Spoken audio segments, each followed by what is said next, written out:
Bon, bah, c'est parfait. Bah, écoutez, on va commencer. Donc, bah, merci à tous d'être venus encore une fois aussi nombreux. Merci à ceux qui nous suivent depuis un petit moment parce que c'est le troisième webinaire qu'on fait. Le deuxième vraiment très réglementaire aujourd'hui. Donc, du coup, c'est un webinaire qui va aborder disclosure et on va parler de la théorie et notamment également de la mise en pratique opérationnelle. Donc, très rapidement, avant de commencer, donc moi, je suis Maxime Pini. Je suis responsable commercial chez Scaled Risk. Et en fait, nous, on a sorti une offre ESG depuis un peu plus d'un an et demi. Et en rencontrant à peu près tous les gestionnaires d'actifs du marché, on s'est rendu compte qu'il y avait énormément de questions sur la réglementation. Et c'est la raison pour laquelle on s'est joint avec l'AFR, les acteurs pour la finance responsable, pour monter ces séries de webinaires. Donc voilà, donc très rapidement, pour ceux qui connaissent pas Scale Risk, donc nous, on est un éditeur de logiciels spécialisé dans les technologies de gestion de données. Et on a développé une solution ESG qui permet aux gestionnaires d'actifs et à d'autres acteurs de l'industrie financière de gérer les problématiques de données extra-financières, leur qualité, leur exploitation, leur réconciliation. Et c'est voilà en quelques mots en gros ce qu'on fait chez Scalerisk. Mais aujourd'hui, le thème est bien la réglementation. Donc, n'hésitez surtout pas à poser des questions et à interagir avec nous tout au long de ce webinaire. Et je vais laisser du coup à nos experts intervenants, nos exceptionnels experts, le soin de se présenter. Et je vais commencer du coup par Marie Viguet. Donc, je te laisse te présenter, Marie. Merci Maxime. Bonjour à tous. Donc, je suis Marie Viguet, je suis manager en conseil au sein du groupe Square. Square, c'est un groupe donc de conseil en stratégie et organisation et nous sommes environ 700 consultants. Donc, j'interviens traditionnellement sur des missions de mise en conformité et actuellement, j'interviens en particulier sur les réglementations liées à la finance durable et la réglementation disclosure qui nous intéresse aujourd'hui. Et plus largement, donc au sein de Square, j'anime un groupe de travail dédié à la finance durable, donc le développement d'offres, de publications, la formation des consultants, la veille, etc. J'ai rejoint les acteurs de la finance responsable en septembre 2020. Du coup, pour promouvoir ce secteur et partager les bonnes pratiques avec les différents acteurs. Et je suis ravie d'être ici pour l'animation. Super, merci beaucoup, Marie. Bah, Emmanuel, du coup, c'est à toi de jouer. Je te laisse te présenter également. Bonjour, je suis Emmanuel Duché, je suis gestionnaire de portefeuille depuis 35 ans. J'ai créé ma société de gestion de portefeuille en 1996. J'ai rendu mon agrément il y a 3 ans en me rapprochant d'autres sociétés de gestion, essentiellement pour être plus indépendant, notamment en confiant mes clients privés, que je suis toujours cela de très près. Ils sont investis sur des fonds ISR. J'ai toujours sélectionné des fonds. J'ai commencé à sélectionner des fonds ISR il y a une petite quinzaine d'années à travers ce qu'il y avait sur Novetic à l'époque. Depuis 2 ans, enfin 1 an et demi, j'ai mis au point une méthode de notation de 0 à 20, notation ESG des fonds ISR, qui a été utilisée pour les trophées de la finance responsable. Plus récemment, j'ai créé un logiciel qui n'est pas encore disponible mais qui le sera bientôt, de notation en ligne pour les professionnels et pour les particuliers qui le souhaitent. Dans cette notation ESG, il y a une note de conformité, ce qui m'a amené à lire un certain nombre enfin, pas mal de textes réglementaires depuis 2 ans. Et c'est pour ça que voilà, je suis là pour parler mais plutôt en tant que praticien de terrain du règlement du disclosure. Merci beaucoup, Emmanuel. Et puis, bah, on va terminer par Sarah. Donc, Sarah, je te laisse te présenter et puis je te laisse enchaîner sur le début du webinaire. Merci beaucoup à tous. Bonjour à tous du coup et merci Maxime pour ce premier mot d'introduction.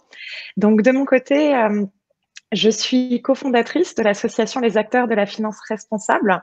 C'est une association qui, pour ceux qui la connaissent pas, qui rassemble une centaine d'experts de la finance afin d'échanger et de développer des bonnes pratiques sur les aspects de la finance durable, responsable, climatique, solidaire.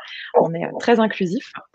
Par ailleurs, je suis aussi consultante pour l'entreprise Scale Risk que j'accompagne dans le cadre du développement de leur plateforme ESG.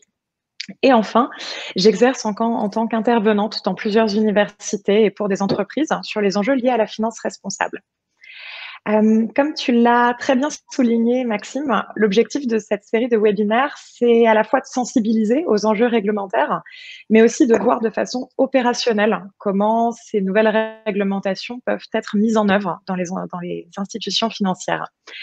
En effet, comme on a pu le voir pendant notre premier webinaire qui s'est tenu en janvier, le cadre réglementaire français et européen est à la fois très avancé, mais aussi très, très abondant.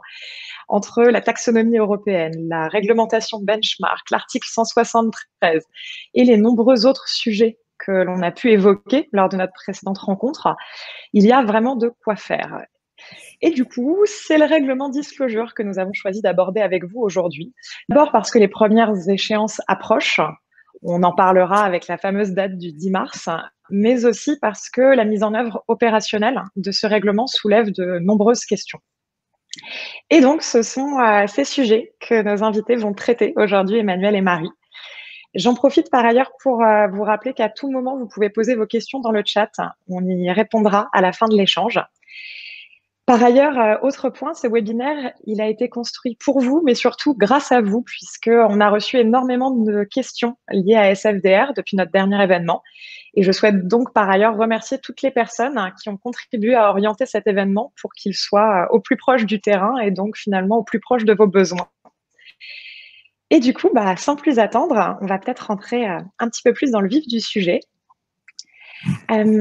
Disclosure, pour commencer, de quoi parlons-nous? Peut-être que c'est la première question à laquelle il va falloir répondre.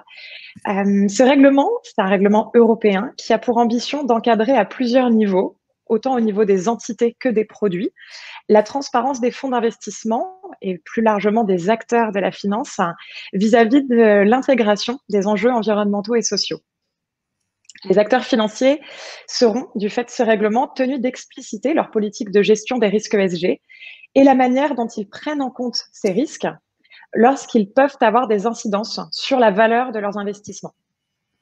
Ce texte décline également des obligations de transparence au niveau des produits, avec des dispositions renforcées pour les produits qui présentent des caractéristiques ESG, les produits dits article 8, et ceux qui poursuivent des objectifs de contribution à un objectif social ou environnemental, des produits dits investissement durable ou article 9.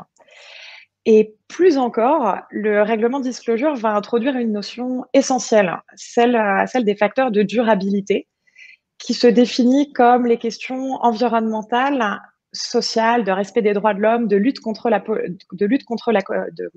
corruption. Je vais y arriver.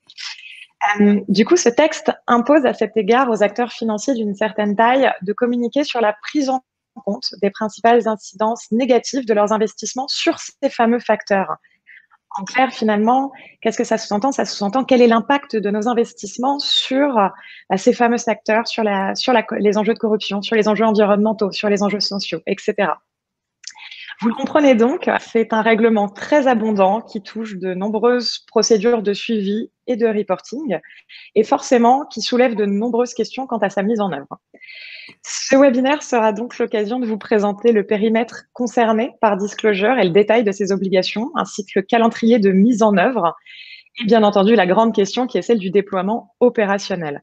Nous terminerons aussi la présentation en abordant des sujets liés au principe de subsidiarité. Et enfin, nous garderons une bonne demi-heure pour répondre à vos questions en direct. Après cette rapide introduction, on va peut-être passer à une première question. Emmanuel, je vais te laisser la main avec une première question. Disclosure, pourquoi, pour qui? Finalement, à quoi ça sert et qui est concerné par ce règlement? Tu as dit l'essentiel, Sarah. C'est-à-dire que, en fait, c'est toujours intéressant de savoir pourquoi on fait les choses ou pourquoi on nous demande de les faire. Donc, Sarah vient de le dire, ça part de très bonnes intentions. Il faut rendre les produits comparables entre eux.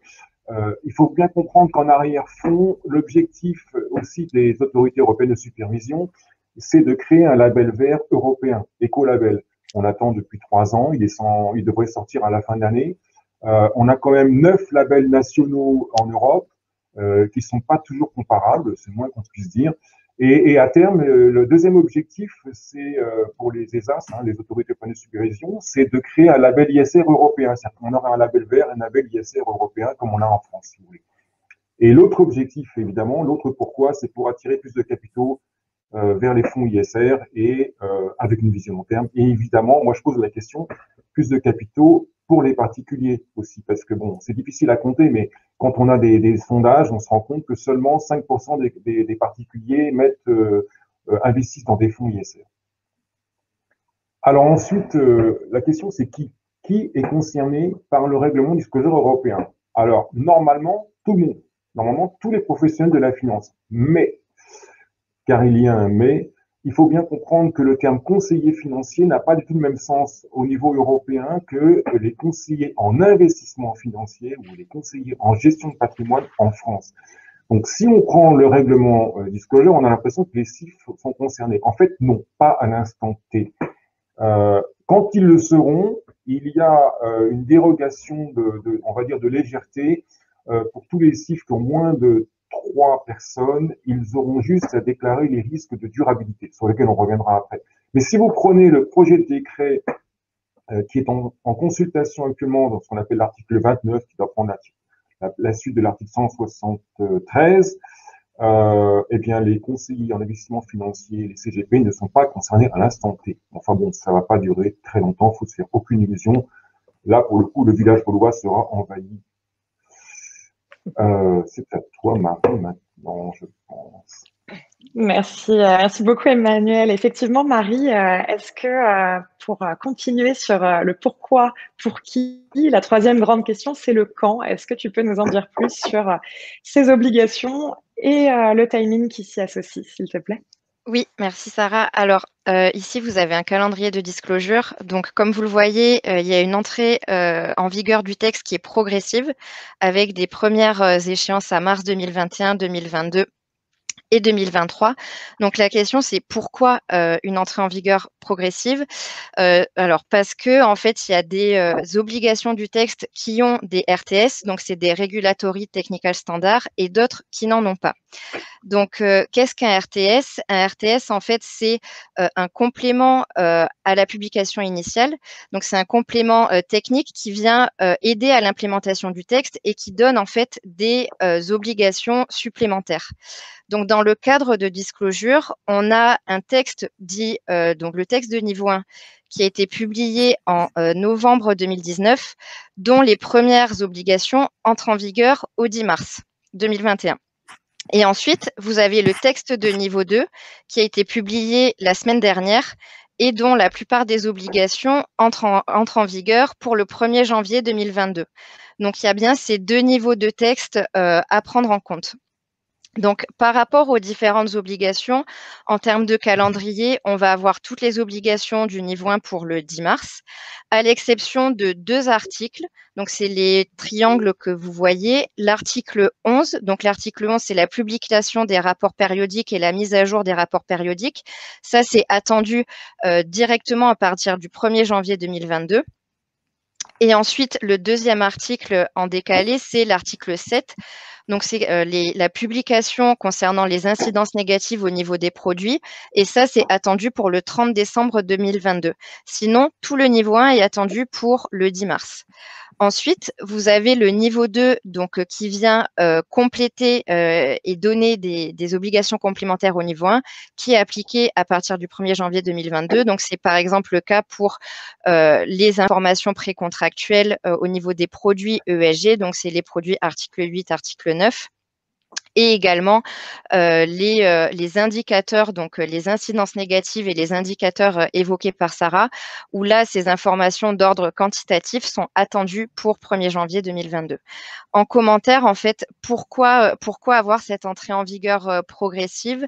Donc, il y a 2 choses. La première, c'est qu'il faut comprendre que ce calendrier s'inscrit dans un ensemble de normes plus globales de la Commission européenne, donc à savoir les révisions des textes MIF, préférences clients, la taxonomie, la revue de la directive extra-financière. Donc, en fait, avoir décalé les 2 niveaux d'obligation permet, durant l'année 2021, d'avoir plus de visibilité sur les futures normes de l'Union européenne à venir. Et le deuxième point, en fait, de ce décalage, c'est que les obligations de niveau 2 de disclosure vont venir créer une pression sur les entreprises pour produire la donnée extra-financière dont les investisseurs ont besoin. Donc, le fait d'avoir décalé ces obligations à 2022 permet, d'une part, aux entreprises et aux émetteurs de s'organiser pour produire la donnée et ça permet aussi aux émetteurs, du coup, de s'organiser pour collecter la donnée et répondre aux obligations de 2022. Voilà. Merci beaucoup, Marie. Merci beaucoup pour toutes ces précisions. Peut-être maintenant en prenant un regard un petit peu plus critique, Emmanuel, toi qui es en contact avec la clientèle à qui se destinent ces reportings, qu'est-ce que tu penses de ces différentes obligations et du contenu final finalement de ces reports? Alors, j'ai juste mis 3 remarques parce que, en fait, c'est énorme. Hein. Pour avis aux amateurs, règlement Disclosure 1, c'est 91 pages avec toutes les annexes, les commentaires, et le règlement Disclosure 2, c'est 194 pages. Donc, on va vraiment aller. Moi, je vais sur 3 remarques. La première, c'est il y a beaucoup de E et beaucoup moins de S et de G. Donc, beaucoup d'environnement et beaucoup moins de social et de gouvernance. Et, euh, et je trouve ça un petit peu dommage. Voilà. Maintenant, on dit ESG, on dit pas SEG, on dit pas GES, donc il faut bien commencer par quelque chose. Mais bon, j'aurais aimé qu'il y ait un peu plus de S et de G. Mais au moins, grâce au règlement taxonomique, qui est en fait un règlement qui est en parallèle du règlement disclosure, hein, qui doit aider à définir un certain nombre de critères avec 6 thèmes de ce qui est bon pour l'environnement et de ce qui est mauvais pour l'environnement.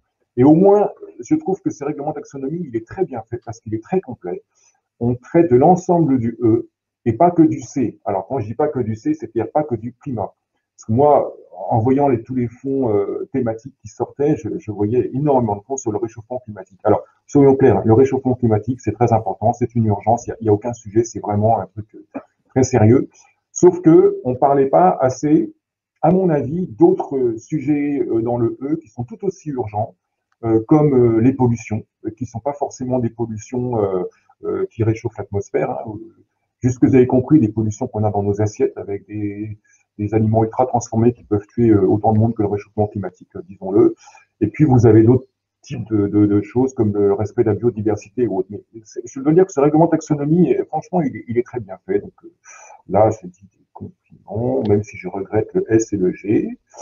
Deuxième remarque, alors ça c'est quelque chose que je regrette un peu aussi, c'est l'engagement actionnarial est le parent pauvre du règlement disclosure.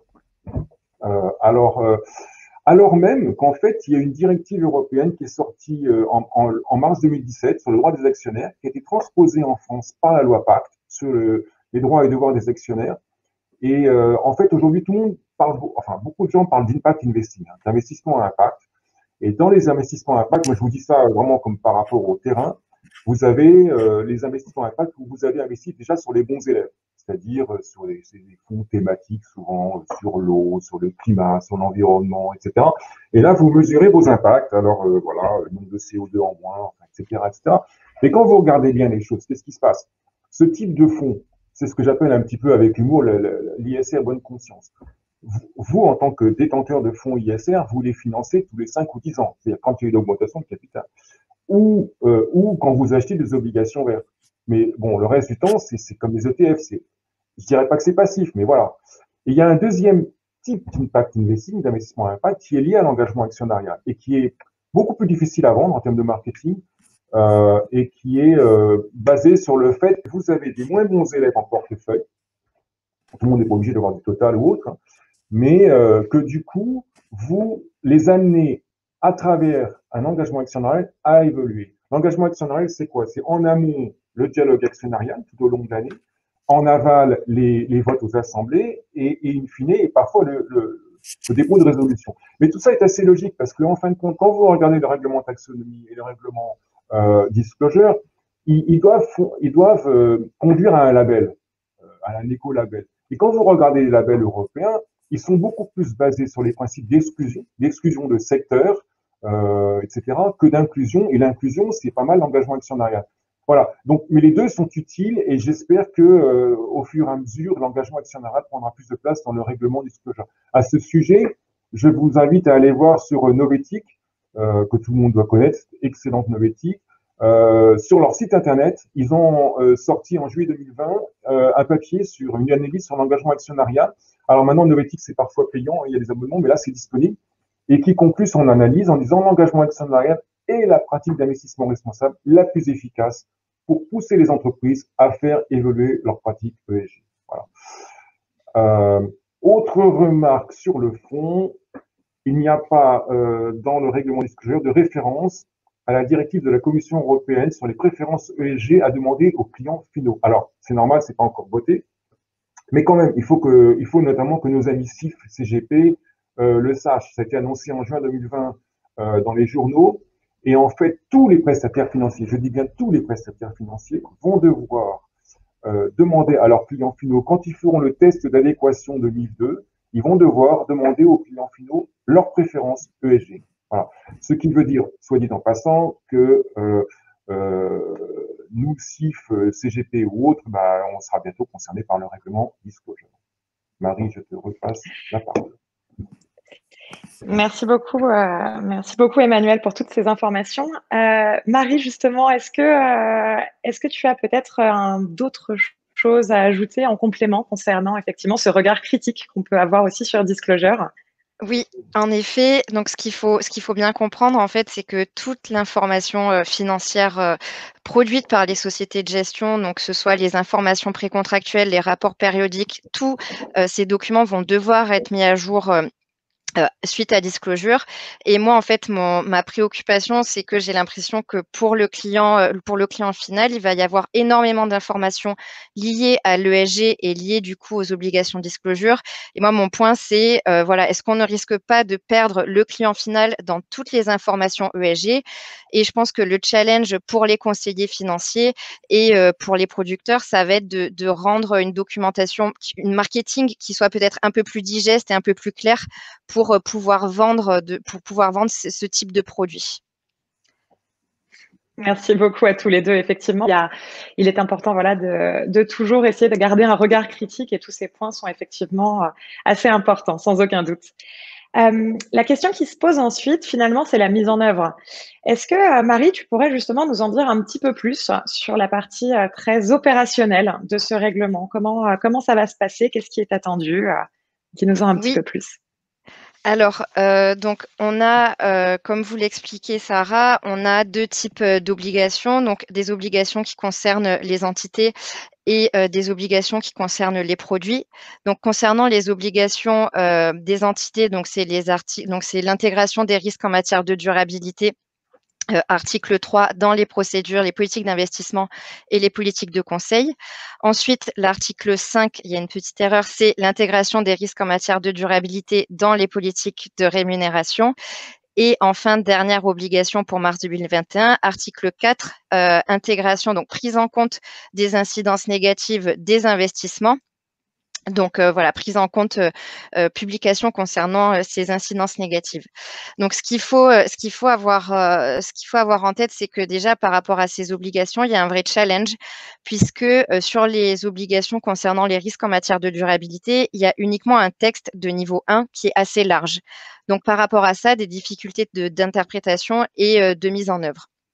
Ce que dit la Commission européenne par rapport à ces obligations, c'est que les référentiels actuels, en tout cas au sein des sociétés de gestion, permettent de répondre à ces obligations sur base de principes généraux.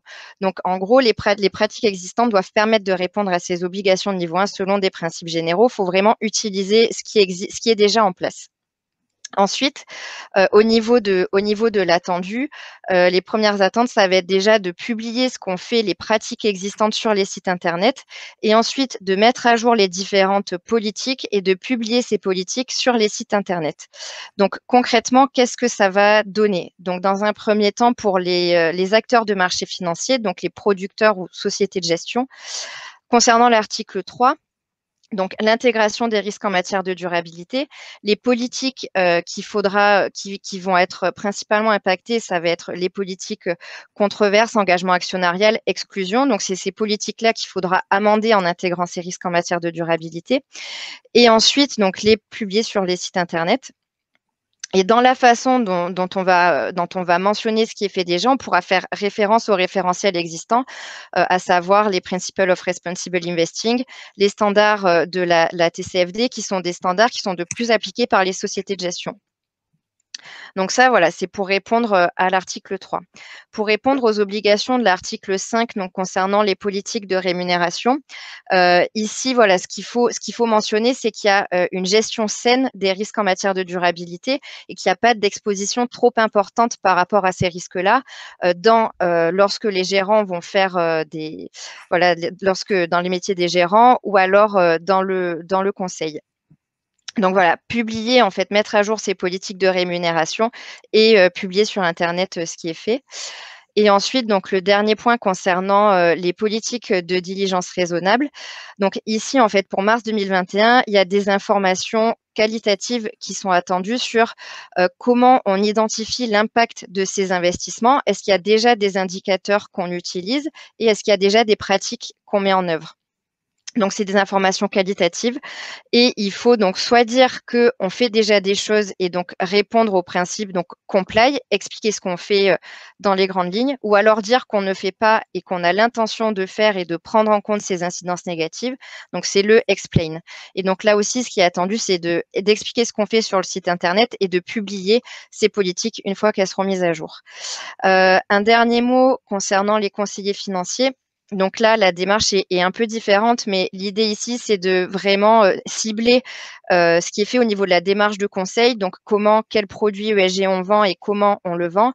Et le point clé aussi, c'est de s'associer avec les producteurs, donc les sociétés de gestion avec lesquelles les conseillers travaillent, pour avoir une démarche harmonisée sur les risques en matière de durabilité et les incidences négatives. Alors ensuite, on va passer à aux obligations concernant les produits. Donc ici, ce qui est attendu, c'est de mettre à jour principalement les informations périodiques et les informations précontractuelles. Et donc, ce qu'il faut avoir en tête, c'est qu'il y a les obligations de l'article 6 qui vont concerner tous les produits. Et là-dessus, pour tous les produits, donc fonds d'investissement, mandat de gestion, etc., il faudra dire si le produit prend en compte les risques en matière de durabilité ou s'il ne les prend pas en compte. Et donc, publier ces informations-là dans les prospectus, dans le cas de fonds d'investissement ou dans les mandats. Donc ça, c'est le premier point pour tous les produits. Ensuite, pour les produits ESG, il faudra effectuer une classification entre les produits article 8 et les produits article 9. Et par rapport à la classification, mettre à jour les informations précontractuelles en lien avec les obligations de la commission.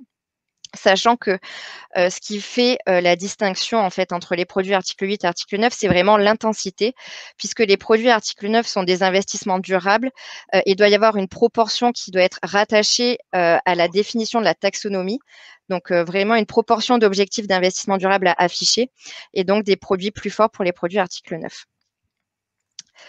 Un dernier point rapidement concernant la doctrine AMF, puisque c'est un référentiel qui est aussi actuellement attendu pour mars 2021. Ce qu'il faut avoir en tête, c'est que les deux référentiels se superposent.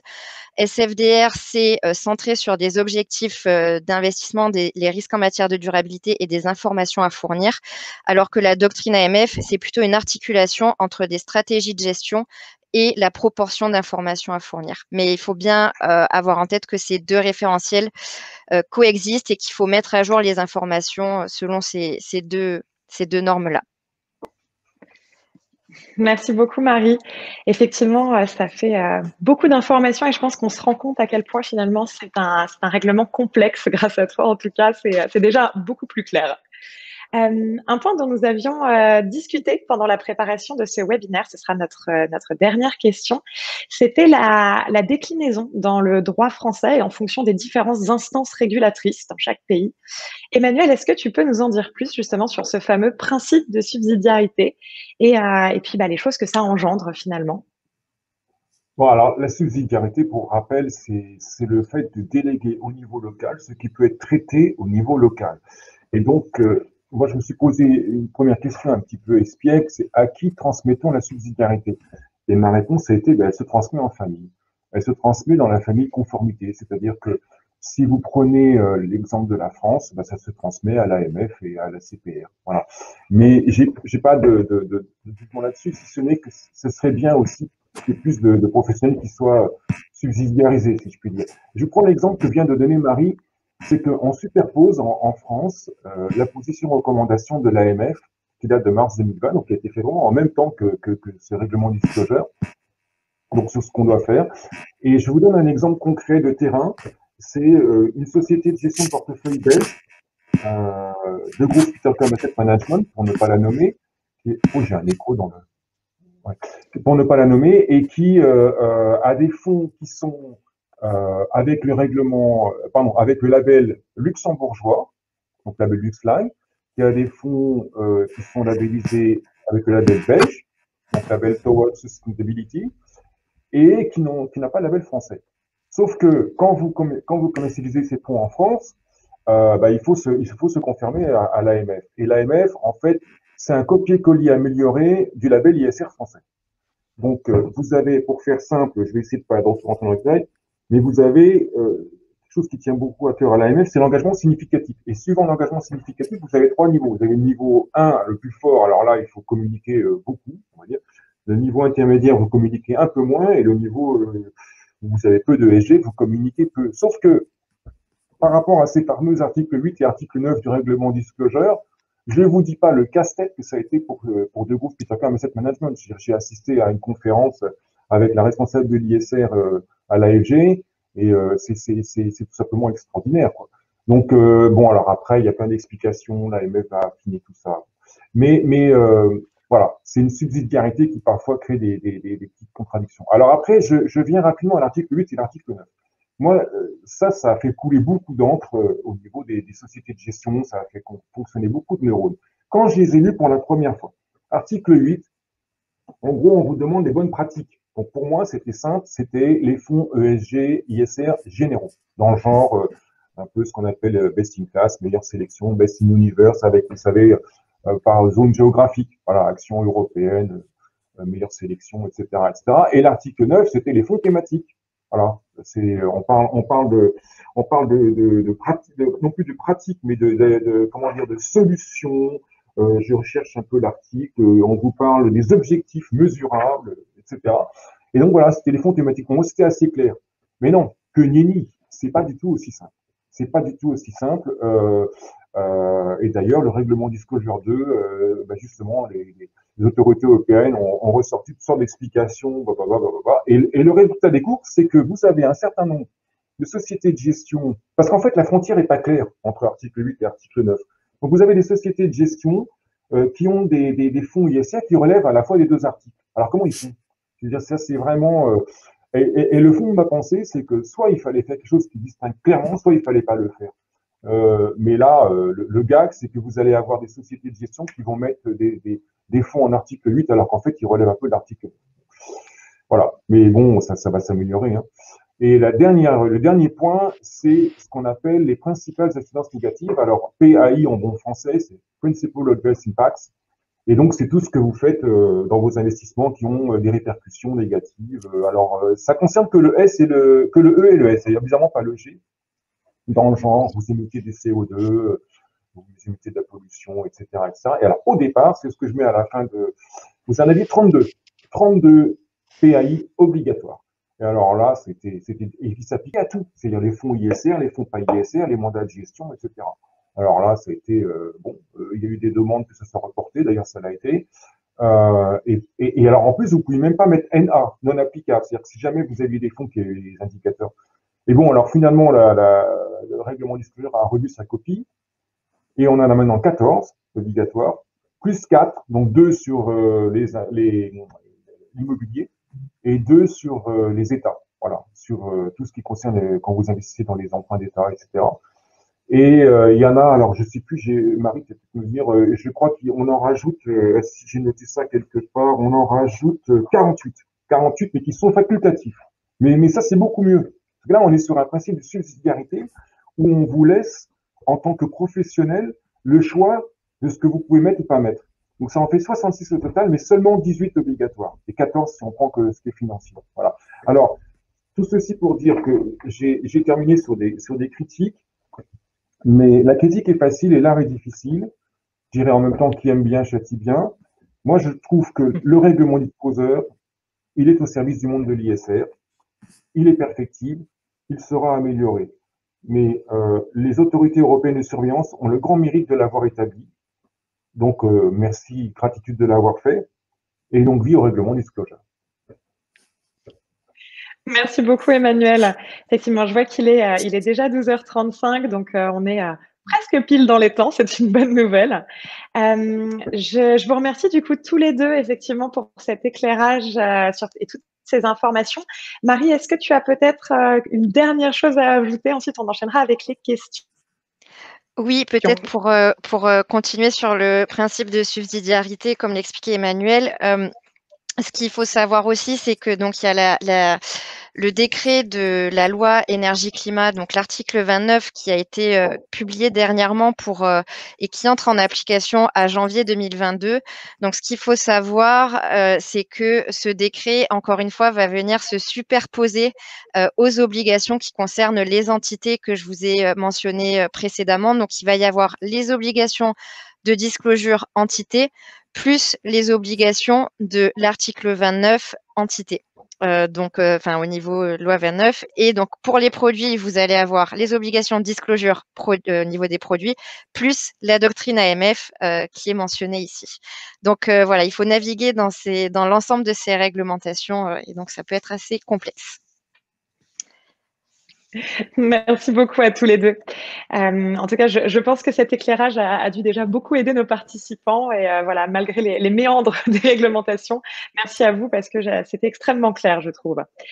Par ailleurs, je profite de ce rapide moment pour indiquer à nos participants que les enjeux liés à la qualité de la donnée extra-financière seront le thème principal du webinaire du mois prochain. On en a beaucoup parlé aujourd'hui. Si on veut réussir à répondre à toutes ces obligations, il faut bien entendu de la donnée extra-financière qualitative en face.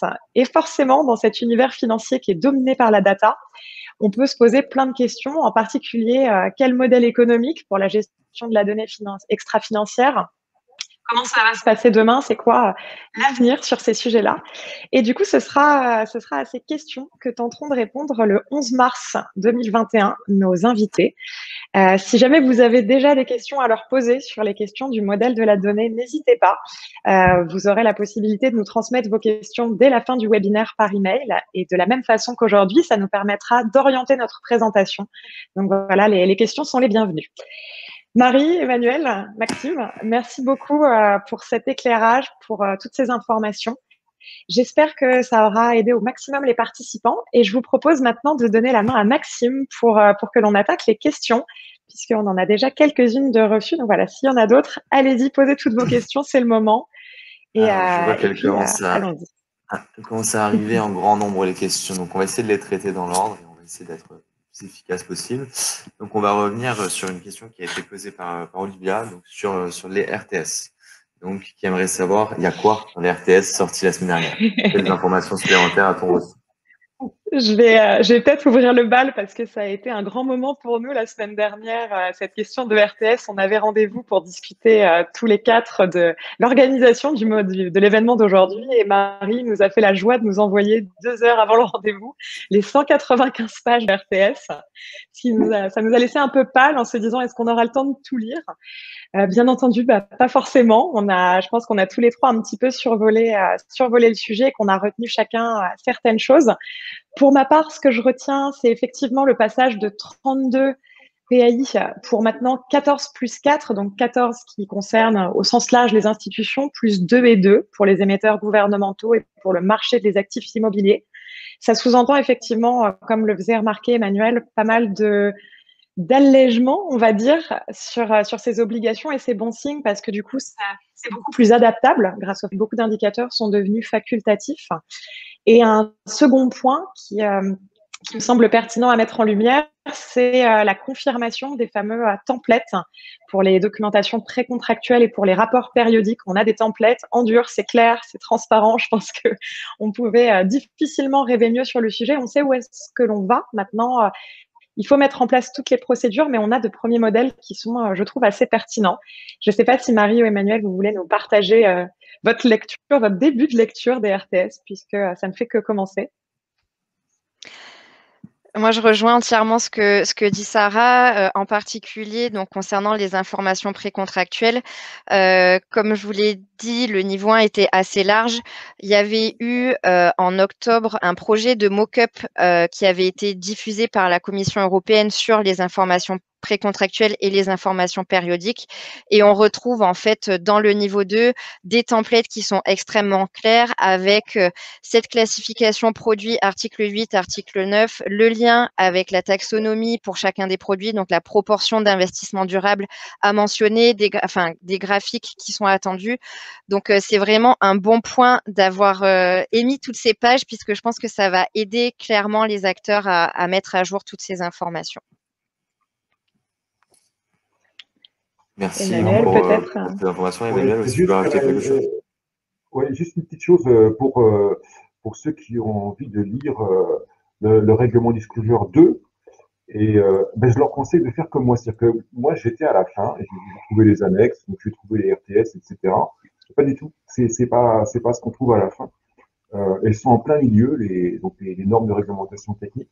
Mais si vous allez, donc pour les courageux, page 174 sur 194, vous allez tomber sur des questions posées par le SMSG. Alors je vous modifie, savoir ce que c'est Securities and Market Stakeholder Group. Et en fait, ce sont des professionnels que l'ESMA, donc l'autorité européenne des marchés financiers, euh, composé. Et c'est vachement intéressant parce que, en fait, on se rend compte qu'effectivement, les autorités européennes de supervision consultent.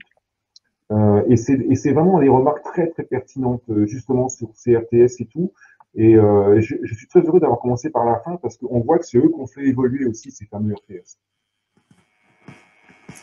Merci du coup pour ces compléments d'information.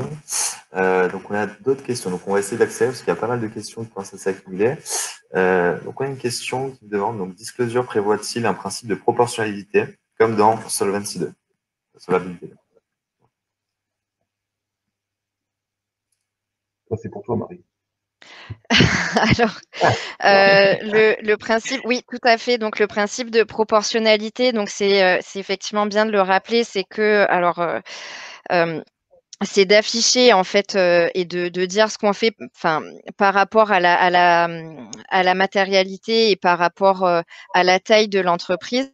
Donc effectivement, dans les informations qualitatives qui doivent être transmises dans le cadre de niveau 1 et les obligations de mars 2021, il y a, enfin, dans la façon dont on appréhende les choses, il y a l'idée d'adapter en fait l'information qu'on transmet et les risques auxquels on est soumis à l'exposition globale. Donc voilà, d'appliquer ce principe de proportionnalité.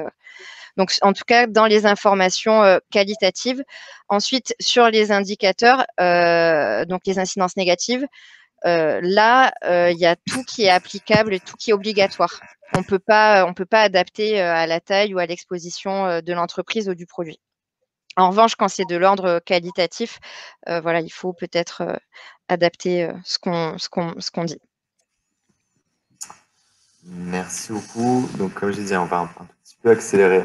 Donc dans quelle mesure le Say on Climate est-il intégré à sa réglementation ESG? J'ai pas bien compris. Excuse-moi, peut-être mon accent anglais est mauvais. Say on Climate. Le dire dans le climat. Je dois traduire. J'ai accès à la question si ma prononciation est toujours pas bonne. Moi, j'ai pas la réponse pour le coup, mais je sais pas si quelqu'un d'autre l'a. Moi, je ne l'ai pas non plus. On peut partir en enquête et on donnera l'info au prochain webinaire. Exactement. Donc, il faut savoir que la liste des questions, ensuite, nous, on la retraite et puis on donne des réponses pour pour les questions qui n'ont pas eu le temps d'être abordées. Donc, une question un peu plus précise qui nous vient de Nadia. Donc, la liste des indicateurs PAI est-elle totalement facultative pour les SGP inférieurs à 500 salariés? Quel que soit le type de produit, ou est-elle indirectement imposée aux produits article 8 et article 9? Et comment interpréter le caractère obligatoire d'une partie des indicateurs PAI? Je vais de la question.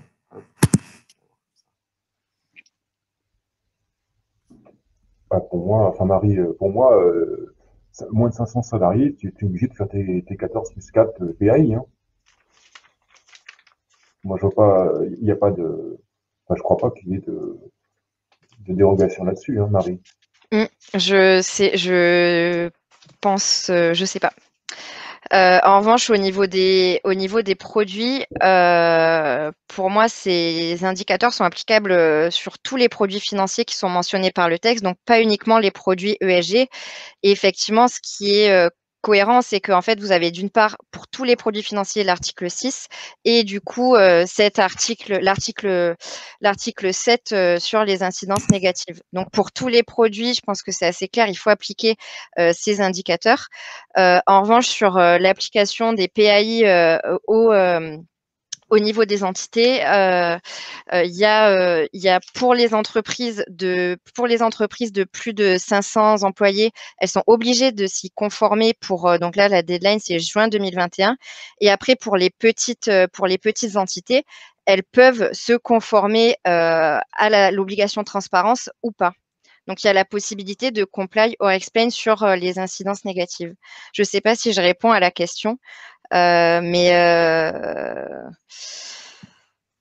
oui, il y a la possibilité de ne pas se conformer. Ensuite, le danger, entre guillemets, c'est qu'il y a énormément d'acteurs, je pense, qui vont rentrer dans la catégorie du comply, donc ils vont publier selon ces indicateurs. Et il y aura du coup, si vous choisissez de ne pas publier, un décalage avec ce que fait le marché. Voilà. Donc, plutôt essayer de publier et de comply et d'aller récupérer la donnée sur les indicateurs au niveau des entités et produits. Merci, du coup, Marie, pour ces éléments de réponse supplémentaires. Donc, on va passer à la question suivante. Donc, quelle forme doit prendre concrètement le résultat de l'évaluation des incidences probables des risques de durabilité sur le rendement? On est sur des questions un peu difficiles, mais... N'est-ce pas? Mais ça me fait ça, c'était une question, Marie, on s'est posé la question la semaine dernière. Donc, je vais courageusement répondre ce que je vous ai répondu à tous les trois la semaine dernière. Aujourd'hui, on n'a pas pour le moment de cadre très précis. Effectivement, ça reste quelque chose d'assez flou. Donc là, ça a un petit côté, merci de mesurer les risques et à bientôt. Et donc, effectivement, ça laisse un peu penseur. De mon côté, la réponse que j'apporte à cette question-là, c'est de dire aujourd'hui quel est le meilleur cadre d'analyse et de mesure des risques extra-financiers. C'est d'une part les obligations qui sont issues des déclarations de performance extra-financière des émetteurs, dans lesquelles aujourd'hui ils nous fournissent une série de risques sur lesquels ils se considèrent concernés. Donc, ça peut être peut-être une première piste de réflexion.